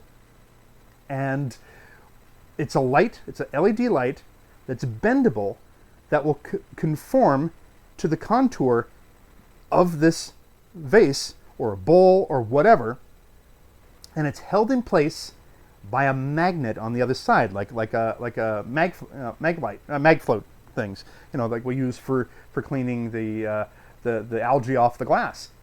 How cool is that? Okay, so I'm looking forward to checking that out and testing it, and I hope to see if it works right. So I'll give a full review on that. So that's coming up. So then, of course, to really review it, I gotta set up a shrimp face. So that's what I'll be working on. It's another project I've got coming up there. And this light also apparently is powered off of USB. So that's kind of cool because I can just plug it into a USB port I have right here on my desk, and that's one less plug I gotta run to a power strip. So nice. So that's another project I've got. Let me check the chat here. I'm not ignoring you guys. Stephen Thompson says, just filled up my 210. Ooh, a 210. I'd love to have a 210. And fixed the one leak it had. A cracked bulkhead. Oh, yes. I think I remember you mentioning that before. Yikes. So I'm glad that's fixed. I'm fantastic. I'm great to hear that. Let's see. Mark says, I never thought about multiple ways to clean aqua tools. Can you quickly run down what you do? Yeah, there's a couple of things that you can do to clean your tools. Well, first of all, hot water will kill a lot of stuff. Just run it under hot water, really good. You can use some watered down bleach. Watered down bleach is fine. It doesn't leave a whole lot of residue. You do want to rinse everything. Again, for everything that I'm talking about, you do want to rinse stuff thoroughly. But one of the things that I use to help sterilize and clean the different tools that I use is I use hydrogen peroxide. Hydrogen peroxide is something that I think that every fish keeper should keep on hand because it's so good for a lot of different things. And I actually do have a video coming up eventually that I will be doing about hydrogen peroxide and its many uses. But some of the things that you can use it for is you can use it for sterilization, for cleaning things. You can use it for killing cyanobacteria, or otherwise known as blue-green algae. It works great for killing that. And the nice thing is it's not toxic or lethal to your fish. And it won't kill your plants either. So you water it down a little bit, and some people will take it and they'll put it straight, and they will put it in a little tiny spray bottle. They'll go underwater and they'll spray it wherever, just target spray wherever the blue-green algae is, and it kills it. I mean, it gets rid of it amazingly well. But hydrogen peroxide is a great little thing. It works really well for sterilizing whatever you need to do. So those three things there, and of course if you want you can boil stuff, but I mean assuming it's something that can withstand boiling. But for my nets and things like that, I use hot water and hydrogen peroxide, and it works really well. So oh, okay, Floyd asks, Andrew, do you use tank heaters or just room temp? Well, for my son's goldfish tank, his 36-gallon Beaufront goldfish tank, there's no heater for that one. Every other tank has a heater in it. I think I do it mainly just in case. Just because where I live, here in the San Francisco Bay Area, everybody thinks of San Francisco as being sunny and warm. It's not always sunny and warm. Sometimes it gets cold, especially here in the Bay Area, and we live up on a hill, so in the East Bay, and it gets cold here sometimes, and sometimes the house gets a little cold, and we don't want to always run the furnace all the time because we might be fine with it, but it might be, so the house might be around 68, 70, but that's not going to work well if the tanks are all 68 or 70. So we do have individual heaters, submersible heaters in all the tanks there. And also out here in the fabulous Aquatasy studios, aka the former garage, there's no heating out here. It's just there is a cement slab underneath my feet right now that is the floor of the garage. And so I have to have heaters for the tanks that are out here. Absolutely have to have heaters for them. So, the Thailand project's got a heater on the other corner, and I have it hidden because I don't like to have the equipment visible very well, and so I have the heater hidden behind the tallest rock. That's also the reason why, let me go back to that. You can see that I was kind of trying to hide the heater back there behind that rock. At least it's not completely out in the open, and that was the intake for the used to have a canister filter on this tank, and so I like to keep the equipment hidden as much as possible so that I'm not focusing on that. And that's one reason why I have a big tall piece of spiderwood in front of the intake for the hang-on back filter in the Thailand project, so I don't have to look at that intake filter tube. So yeah, so I do have all the tanks heated. I have to, because it just wouldn't work. So that means I also have to have a heater for this shrimp face that I'm going to set up. But I'm going to go with no filter on it. You know, if I put Neocaridina shrimp in there, they're not going to be making much waste at all. They don't have much of a bioload. So I can take care of it through having it heavily planted and having, you know, just regular water changes on it. And that will be enough, I think, to keep it filtered and keep it going. And a lot of people don't do filters on their shrimp faces. I'm not going to do a filter, but I have to have a heater. Now, I know that Neocaridina shrimp, they can do all right in lower temperatures, down in the you know, mid-60s even. But there are times of the year where it does get below that in this garage. Excuse me, Fabulous Studios. So I got to have a heater on this stuff. Ruben's here. Hey, I was just mentioning you, Ruben. Great to see you. I was just talking about how that Rotala that you gave me is still thriving, and I even put some in my daughter's tank just a little while ago. Everybody go check out Ruben's channel. What a nice guy. He's got such enjoyable videos to watch there. So, oh, okay. Lucas Studios says that Fu the Flower Horn did something similar regarding shrimp. Yeah, I believe so, and I'm going to check out the video again. Yeah, another good channel to check out. Fu the Flower Horn. Please check out that channel as well. Let's see. Neon Tetra Aquarist. How you doing, buddy? Good to see you. Glad to see you're here. So, Lucas Studio says, once I get my 40-gallon, I would either make my 10-gallon a shrimp tank or a grow-out tank. Yeah, great thing is like my 10-gallon is my quarantine tank, my holding tank. Get yourself a quarantine tank. I'm going to say this in every live stream. Get yourself a quarantine tank. Do yourself a favor. Do your fish a favor. Do everybody and their mama a favor. Get a quarantine tank. It's so important to have. Can't begin to tell you. But yeah, that's a good idea for it there. Neon Tetra Aqua says, I have a personal bottle of vinegar for use with fish cleaning stuff. Yeah, vinegar. Thank you for reminding me. That's a great thing to have too. Always have some white vinegar on hand. Works great for cleaning things. If you've got any kind of residue, if you've got calcium buildup on tanks or parts of your aquarium and everything, nothing cuts through it like vinegar. Works beautiful. That's why they put vinegar now in Windex and products like that for your home. Don't use Windex on your tanks. Please don't just use vinegar, and you don't want to do it with the fish in the tank. I mean, you can do it on the outside of the tank, but not on the inside. But for cleaning your tools and stuff like that, vinegar. Fantastic, yes.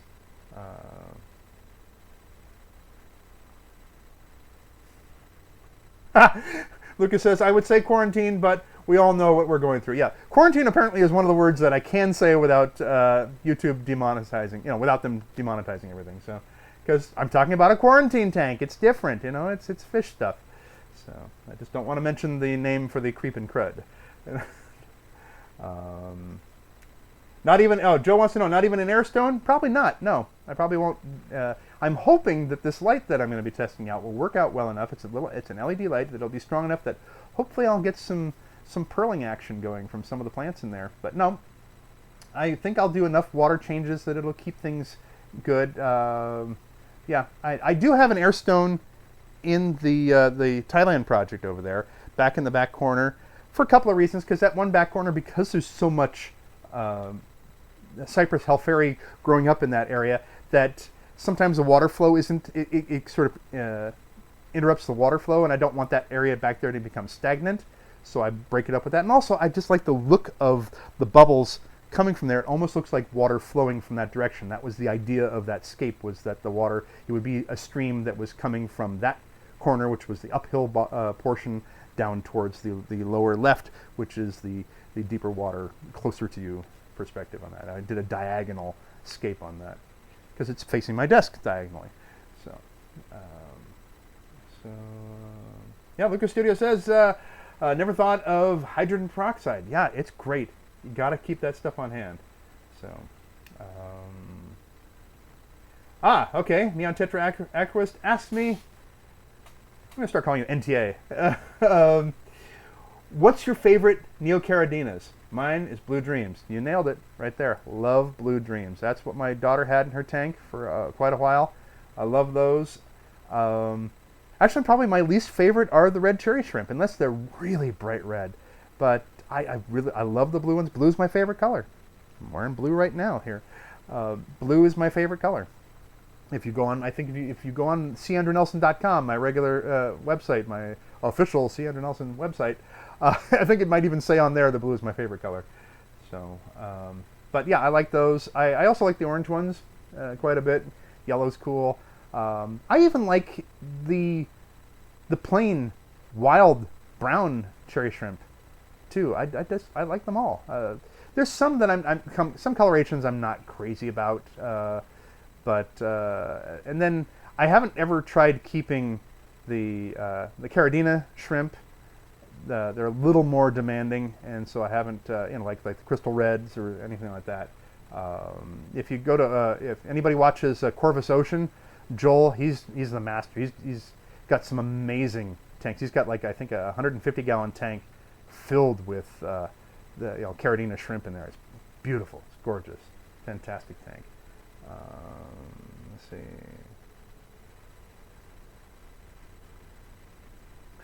Joe Coffee says, I hate my quarantine tank. It prevents me from buying more fish. Well, obviously you need several quarantine tanks so that you can keep buying fish there. So and keep them in quarantine for a while. Lucas Studio says, personally, I would disagree with using Windex to clean the outside. Yes, I'm definitely saying do not use Windex. If you misunderstood me, I'm just saying that they put vinegar now in products like Windex for your home windows, the windows in your house. Do not use Windex on your fish tanks. Do not use any household cleaners on your fish tanks. Do not. I repeat, do not use them there. You can use vinegar, straight to clean the glass on your tanks. You can use, just water, but don't use Windex. Definitely do not. Yeah, paper towel and water. And if there's something stubborn on there, get some vinegar and get it off. Neon Tetra Aquarist is now known as NTA. It says NTA works perfectly well. I even call myself that. Yeah. All right, I like it. NTA.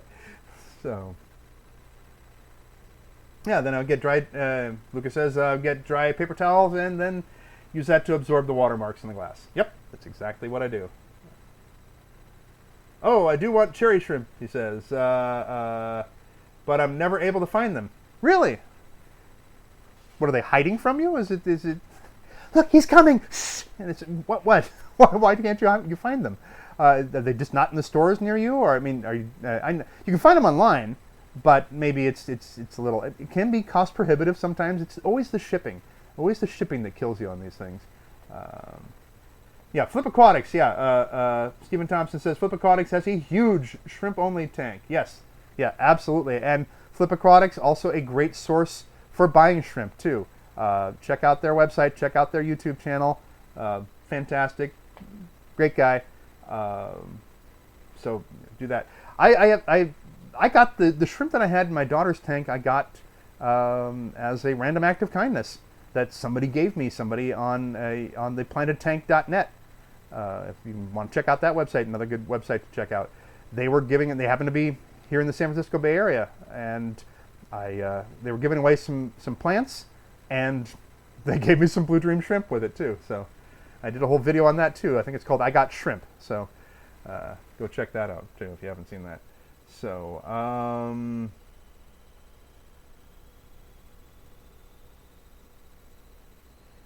Joe Coffey says, but it's very good to use on cuts and bruises. What's very good to use on cuts and bruises? Are we talking Windex? Are we talking vinegar? Are we talking hydrogen peroxide? Are we talking cherry shrimp? What are we talking about? So, I don't know I would put cherry shrimp all over my cuts. Oh, it says, Lucas says, yeah, they're always out of stock. I'm so sorry. NTA says, I've only ever found cherries and a singular yellow shrimp in the stores near me. It's sad. Yes, I corrected your typo there. Anybody wants to look at the screen can see it. Although it says it would be cool to give them a shrine. He typed shrine instead of shrimp. So, ooh, Joe Coffey says I do black rose shrimp. And I freely give away as many of my culls as possible. Excellent. Wow. Hey, give me a call.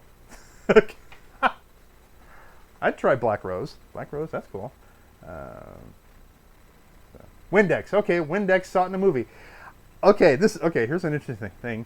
When I was working at LucasArts, one of my buddies there, a guy named Jason, he and I would carpool together because we worked in the same department.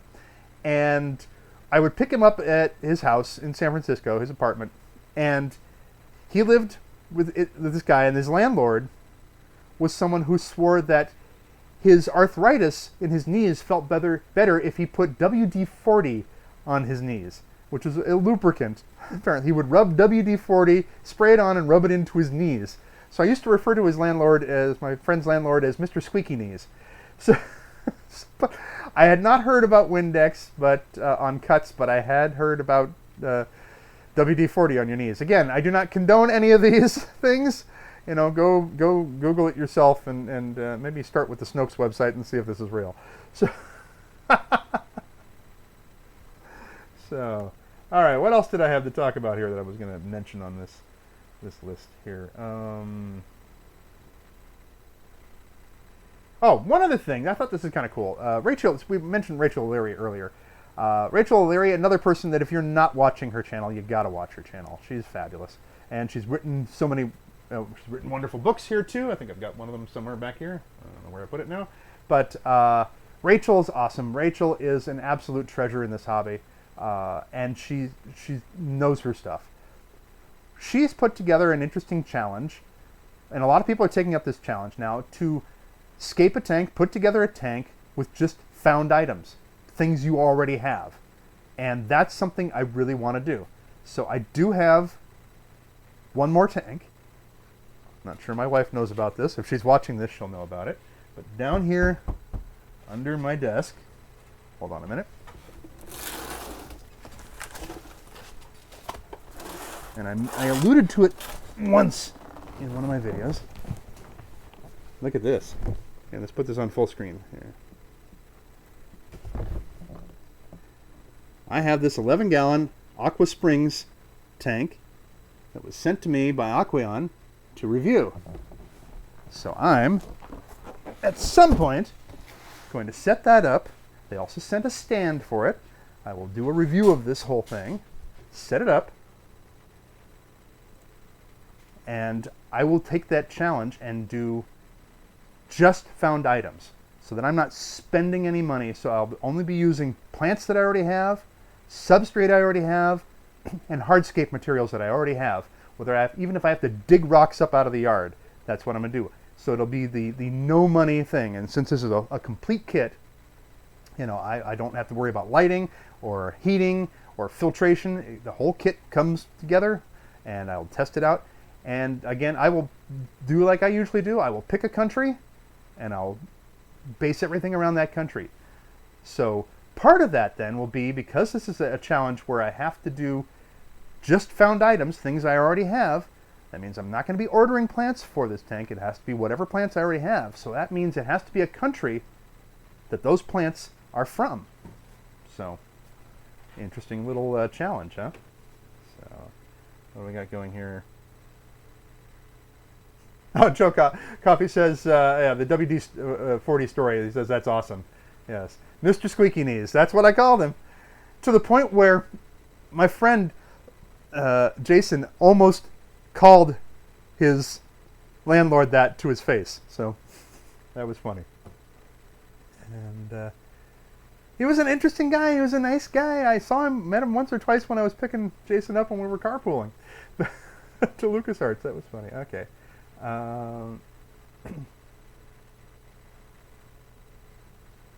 Stephen Thompson says, just ask the dad from My Big Fat Greek Wedding about Windex on ouchies. Okay. Great film, by the way. I still think Andrea Martin steals that entire movie. She with the whole thing about her twin. Just that's. I'm not going to say more than that. But Andrea Martin, one of my favorite performers. I'm a big fan of SCTV and watched that show for years. Fantastic. Okay. Oh, NTA says to pick Peru because of neons. Ooh. Yeah, not like you don't have skin in the game on that one. Yeah, so yeah, I could pick Peru. It all depends because again, this is going to be found items. Now, I'm not going to be all crazy like well, I have to pick a country that I have to pick Malaysia because I'm using Malaysian driftwood or something like that, or I have to pick a country in Africa where mopani wood grows. Pardon me, I'm trying to fix the microphone there. So I'm not going to go that hog wild, not that crazy, but I will pick a country that the plants that I already have can be from. So, will I have plants from Peru, and will they grow under the lighting in this kit? That's the trick there. So, we'll see. Yeah, so I'm taking Rachel's challenge, and I'm making it even more challenging. So I'm taking it. It's totally found because it's like I found this under my desk. So it's right. So I've had it for a while here. And I'll set that up. So I've got that tank. So everything will be what I already have. And then I'm putting on top of that the restriction of I'm picking a country and all the plants, all the fish, and all the invertebrates will have to be from that country. Now the only thing that I will actually purchase or trade for this tank that I won't be things I have laying around is the fish, because I don't have just fish laying around. That would be cruel. They need to be in a tank with water. So...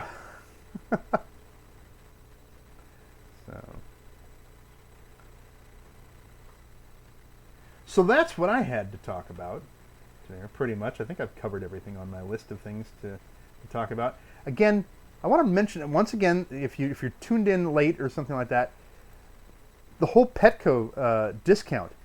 Right now, if you have a Petco anywhere near you, and they're not sponsoring this, but hey, if they'd like to sponsor this channel, hey, you know how to reach me. But I just thought this was a cool thing, is that if you go to Petco right now and you go to their website, this is because of the global health crisis and all of us trying to social distance. They have a deal going where if you order online and you pay for your products online, this is for all pet products, that everything that they sell, not just fish items, but you go to the website and you pay online. You can go down to their store and you say you choose local pickup instead of having it shipped to you. You will get 10% off your order. 10% off. That's not bad. That's not bad at all. That's really good. In my area, that pretty much here in California and in my part of California, that pretty much covers the sales tax right there and then some. That's like having one of those sales tax free weekends at the hardware store or whatever they have. So yeah, so go to petco.com right now. Or not right now, because we're in the middle of watching this. But go to petco.com, check out their thing here. I don't know how long they're going to do this for. Probably until the global crisis is over and they start relaxing the shelter-in-place orders. But what they do is you order online, pay for it online. You can pay for it even with PayPal, which is what I did. Order what you need. Then they'll send you an email to let you know that your order is ready. You go down to the store. You call them from your car, and they will bring it out to you, like concierge service. They will bring it out to you, because it's already paid for, and hand it to you, so that you don't have to go into the store, so that you can social distance and everything like that. That's awesome. So, wanted to let you guys know about that. So, let's see. What do we got going here? Lucas Studio says, dang, the only fish of mine that won't fit in my future Amazon biotope would be my current zebra danios. Ah, yes. That's what I've got back here in this tank, which needs a water change. I've got zebra danios in there. I've got 5 zebra danios in there and a black nerite snail. And so that's actually my India-only tank. All the fish and plants and invertebrates in there are from the country of India. So that is what I refer to as the Indian Wonder. Every tank has a code name. Sorry, I don't know if you could hear that, but somebody's horn was going off there. Like I said, this is the fabulous Aquatasy Studios, aka the former garage. So this, the street is right out that way. So, what else we got here? Oh, Mark wants to know, how often do you do live streams on a regular schedule going forward? I do live streams usually when I have not gotten a video ready that I wanted to release on Fridays. So there's your confession for you. No, I try to do at least one live stream a month on here. Usually post video, and I always do them on Fridays. I try to do them at 5 p.m. Pacific time. Usually go for 2 hours. Today I had some technical difficulties, had to set some things up, get some things ready, so I didn't get to start until 6 p.m. So we'll keep going until 8 here. But usually they're usually the first Friday or the second Friday of the month. And so I was going to do it last Friday, but was just tied up. Couldn't do it there. So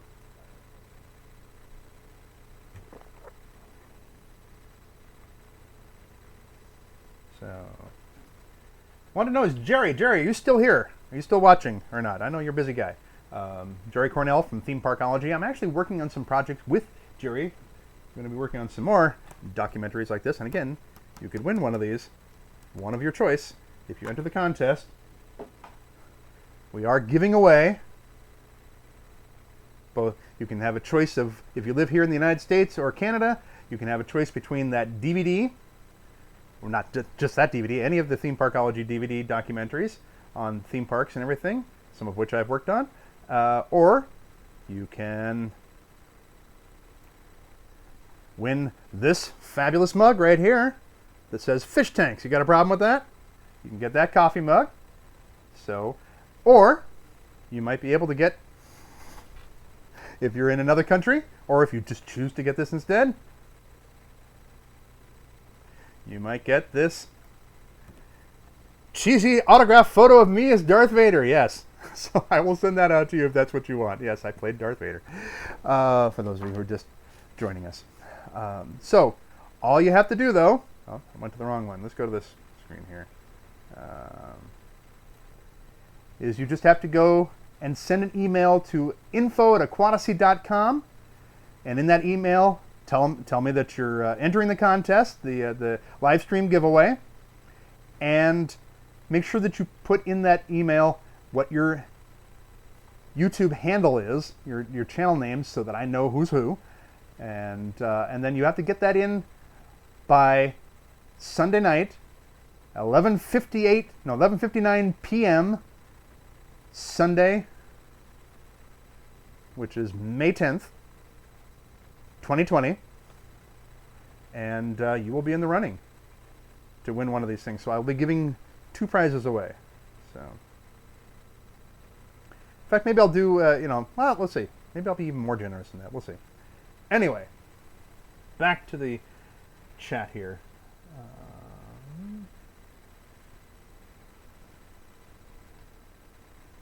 All right, now a bunch of chat. I've missed some chat here. Let me see. What do we got? Back it up a little.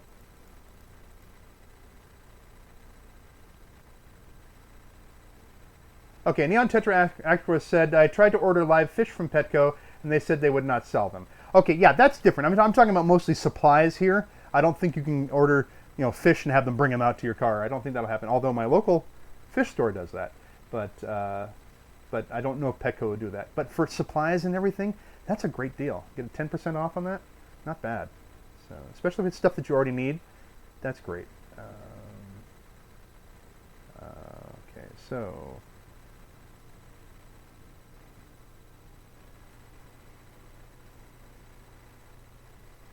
Okay, we're talking about native plants too. Okay, Neon Tetra Aquist M.T.S says American flagfish are native, right? Yes, native to Florida, native to the United States here. Absolutely, yeah, yeah. That's another thing I could do. I could do I could take this this challenge and maybe do a U.S. tank.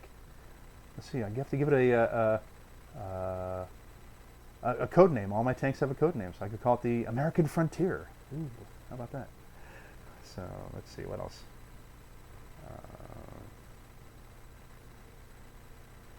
Yes, they're also known as Florida flagfish sometimes.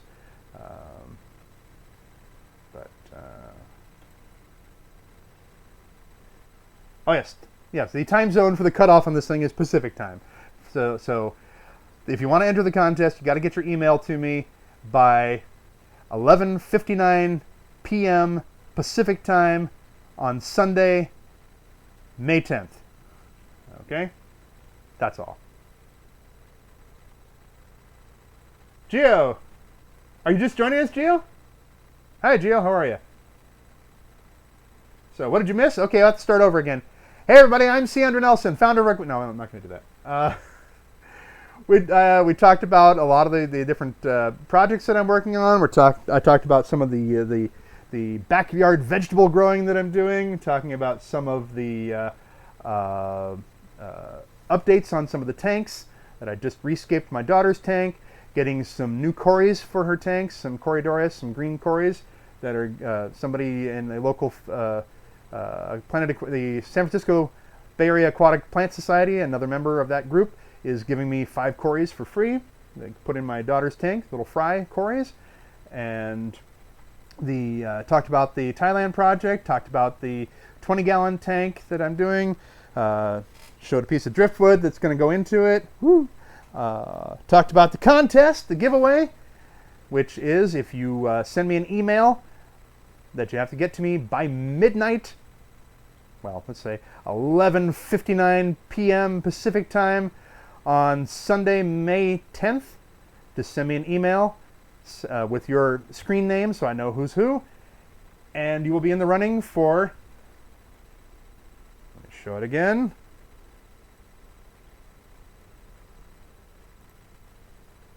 this mug. The fish tanks, you got a problem with that? Official Aquatasy mug. I will send that to you if you live in the United States or Canada.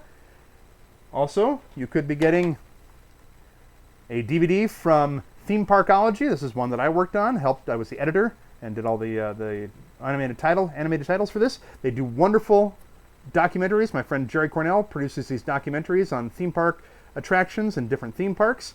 So you can go to themeparkology.com and kind of oogle all of the wonderful documentaries that he has there, and lots of content he's going to be putting up on that website as well. In fact, I'm going to be doing a podcast through that website called The Forced Perspective, talking about the entertainment industry and all things Disney and Star Wars and Pixar and Marvel from my standpoint as a visual effects artist, animator, actor, and voiceover performer, having worked on a lot of that stuff.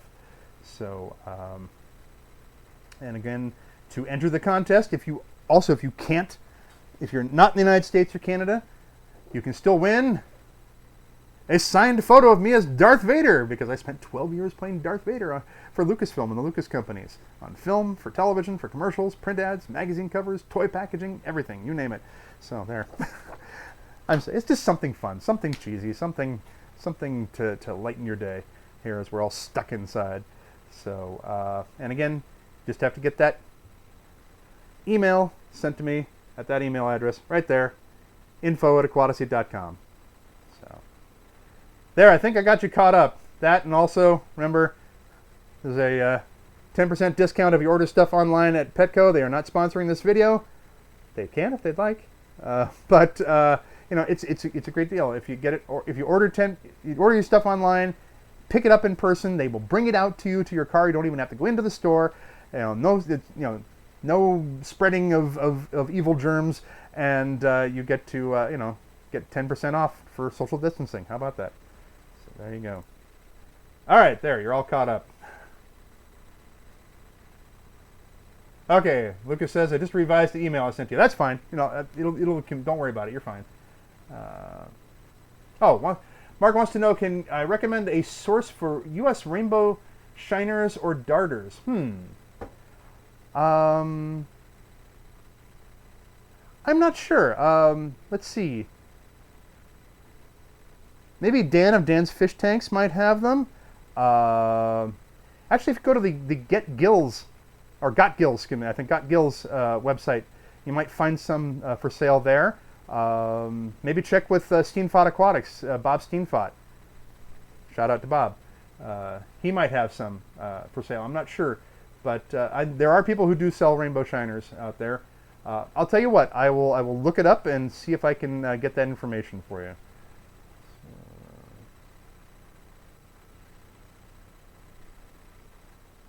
Oh, Stephen Thompson says they found Vallisneria americana in a local lake. That's cool. That's cool, yeah. All that stuff that I showed earlier that's in the bucket, that is stuff that I pulled out of my daughter's tank, and that is all Vallisneria spiralis, so, or sometimes known as Italian Val. So, okay, NTA says, yeah, I found Vallisneria growing in the Susquehanna River and even brought some home, but accidentally killed it while bleach dipping. Yeah, bleach dipping. You know what you can do instead of bleach dipping? Sometimes you can try the hydrogen peroxide instead. That will actually do it and won't kill the plant. Try that instead as a dip.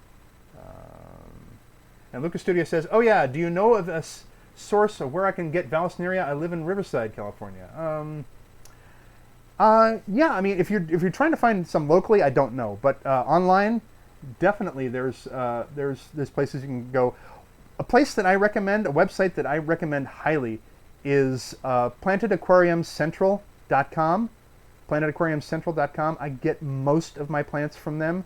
Those that I actually buy, I get from them because they just have a great service. Again, they're not sponsoring this right now, but they are a great source for that. They almost always have Vallisneria. They're of varying kinds.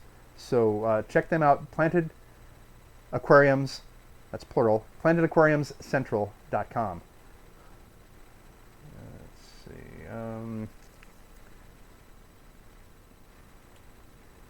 Stephen says, I did the same thing, killed it with bleach dipping, went back and got more, which did good in my tank for a while, and then just disappeared on me. Yeah, it's interesting. Vallisneria spiralis, or a lot of the Vallis out there, yeah, they're easy plants and everything, but they do have certain requirements. They do want, their nutrients. They are root feeders, and so they do like a good substrate. If you try to plant them in gravel or sand without having root tabs, they're not going to do that well. I've got some planted in this tank back here. You can't see it right now because there's too much algae on the front glass. But I have some that I stuck in there, and it's just stuck in sand and gravel, a mixture of sand and gravel, and they've never gotten any bigger than this because it's got a very weak light on it. They're still alive, but they're tiny. Tiny little val in there.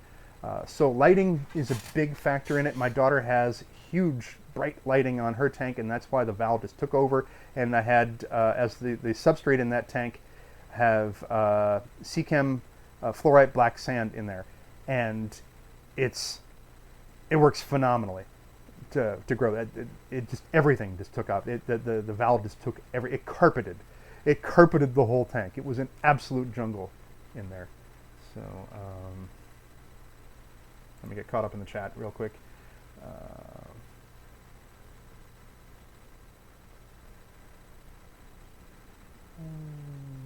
Okay.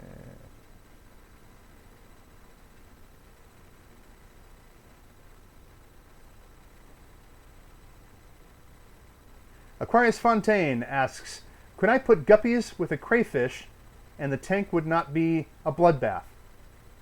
Possibly. Possibly. It depends on the size of the tank. If you're in a 20-gallon tank, the crayfish might not. Here's the thing with guppies. And this holds true with endlers as well, endlers live bearers, is they are fearless little fish. They're absolutely fearless little fish. For something so small, they are right up in your business. Hey, what are you doing? What are you doing? Anytime you put your hands in the tank, they don't run. They don't scatter. They are right up in there. So there's a chance that the crayfish might have these guppies right up in their face, going, "Hi, what you doing? What you doing?" And the crayfish just chomp. So that is possible. But also, guppies are pretty fast too, so they could conceivably get away. And guppies are very prolific, so I doubt that the crayfish, if you had breeding guppies in there and you had a lot of fry, I doubt that the crayfish would eat them all, but certainly could get a few of them. It depends on the species of crayfish. If you get some of the dwarf ones, like the Mexican dwarf ones, those little orange ones, that wouldn't be a problem. But the larger crayfish, yeah, you might have some issues there.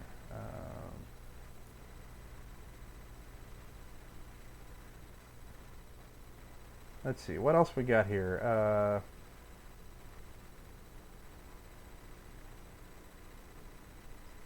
Oh yeah, Steven's saying I could send Luke. He's saying could send Lucas Studios some valve from the lake, the nearby lake, but there's zebra mussel in it, and I'm guessing you don't want that. Yeah, yeah, you don't. That's sort of the stuff you don't want to have, you know, shipped from state to state or country to country. There, Geo says try Dan's fish tank. Yes, Dan's fish tank, great source for a lot of things, plants and fish, and also yeah, Aquarium Co-op. Aquarium Co-op, Corey up there at Aquarium Co-op. I'm sure Corey's got Val of varying kinds, and I think we're okay. So Steven says I have my own DIY root tabs. Maybe maybe I just needed to put more tabs in. Could be. It could be that. It could be lighting. You don't know. It's weird. And sometimes you get some that are just a really hardy strain of it, and sometimes some are just weak. So,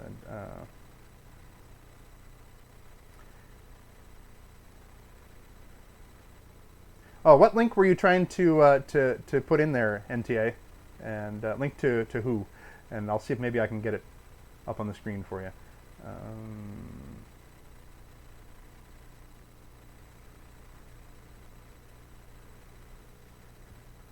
And I'll tell you what, Lucas Studios, I will also send, since you sent an email for the contest here, I will also send you an email back to give you some sources for some of the various places that sell Thalassaneria or that sort of thing.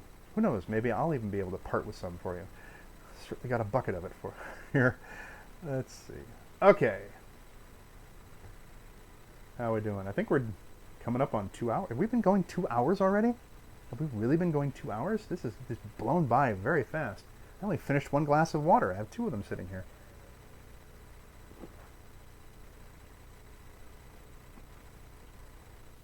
Oh, okay. NTA says it was a link to a specific jungle valve source on eBay, but thanks so much for that offer. Oh, I'll tell you what you could do. If you run the link through bit.ly, bit.ly.com, bit.ly.com, you can shorten it, and then you can put it in the comments here. We'll wait. Yes, been running almost it doesn't seem like 2 hours today. This is really gone by fast. Okay, Gio's giving me an update here because I been chatting with Gio over the whole white algae, white fungus thing. I did a video a while back called "The Fungus Among Us," where I talked about the type of fungus that can grow from wood that you have in your tank, and how it's basically a harmless, ugly, crazy, strange thing, but it's harmless. But Gio had contacted me and asked, well, what if I got it growing on gravel and substrate and everything? And that can often be something else. It can be a type of white or sort of translucent algae instead, and there can be a lot of reasons for that growing. So let me see. It says, by the way, the white algae growth slowed down in my 20-gallon by following the advice that you gave me a day ago. Oh, that's great. I'm glad to hear it. Yeah, there are a lot of factors for something. If you've got that going on in your tank, and a lot of people do, I get contacted a lot on that video of people having this white fungus and it's not growing on the wood. It's growing on everything else but the wood. Or they don't even have wood in their tank. The algae is a very opportunistic organism, and if conditions are even close to being right, it'll grow and grow and grow. And there are a lot of different forms of algae, and it looks in lots of different ways, and some of it does look white or translucent. And one of the things that can cause issues is if you're using a product like Stress Coat or Novaqua Plus or something like that that is very beneficial to the fish, sometimes it can put too many nutrients into the water, and the algae that may be present there that you don't see because it's microscopic and it hasn't really taken off, it'll create a bloom that will just create this slime all over the surfaces of everything in your tank.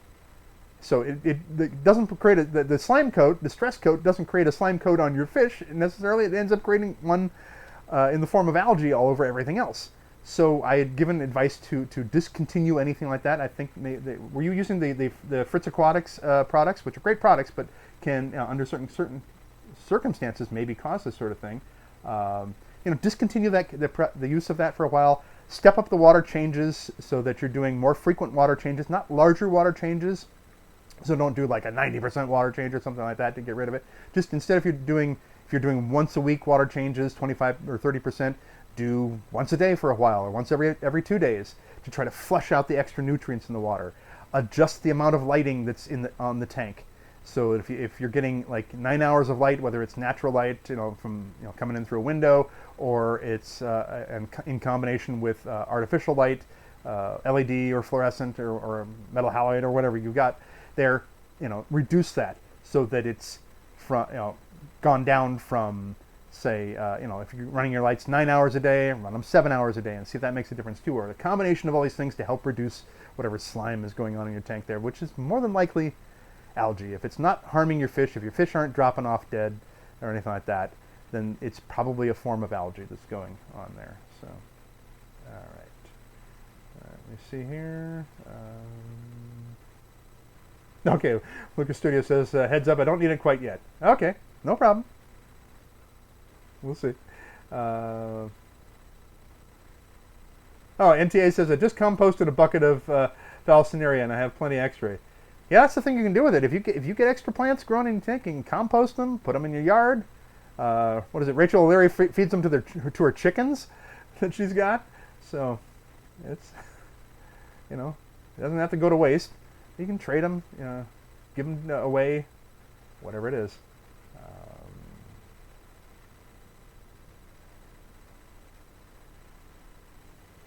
Okay, here. Oh yeah, Java moss, another one that grows pretty well. I've got actually Christmas moss growing. Can't see it right now. In the Thailand project, which doesn't have a code name other than the Thailand project. So I have Christmas moss that's growing in there, and it was growing all over the place for a while. I didn't even put it in there intentionally. It was just a little bit that got in there with some riccia that I had, and I was trying to get the riccia to grow. I had tied some riccia onto a stone, and I threw it in there and trying to get that to grow. The riccia died off, but there was apparently one little strand of Christmas moss in there that is now a bush. So I took that off the rock even and gathered it up, trimmed it, gathered it up, and stuffed it into a groove between a couple of rocks there, and I'm just using it as a little hedge. And then there's a little bit more growing on the centerpiece of spiderwood that's in there as well. So.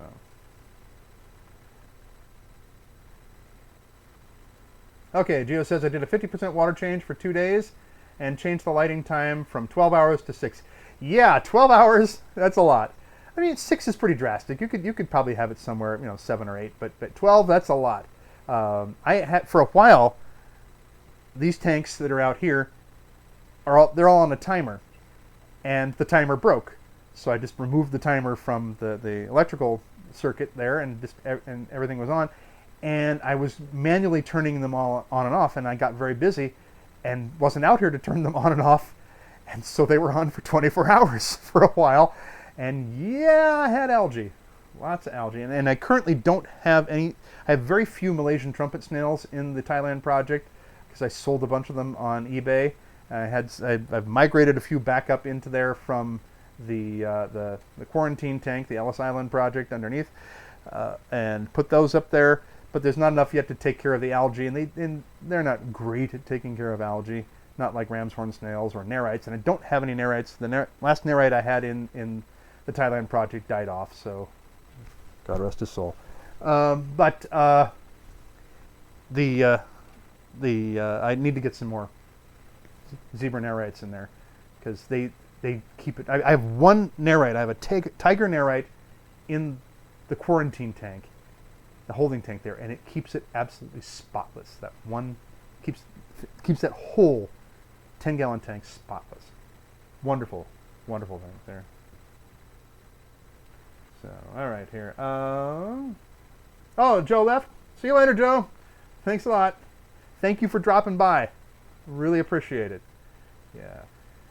I think we're going to have to wrap it up here because I'm sure that there are things that I've promised my wife that I would do that I have not done yet, so I've got to make sure I take care of that. Once again, please enter the contest. We are having a little giveaway.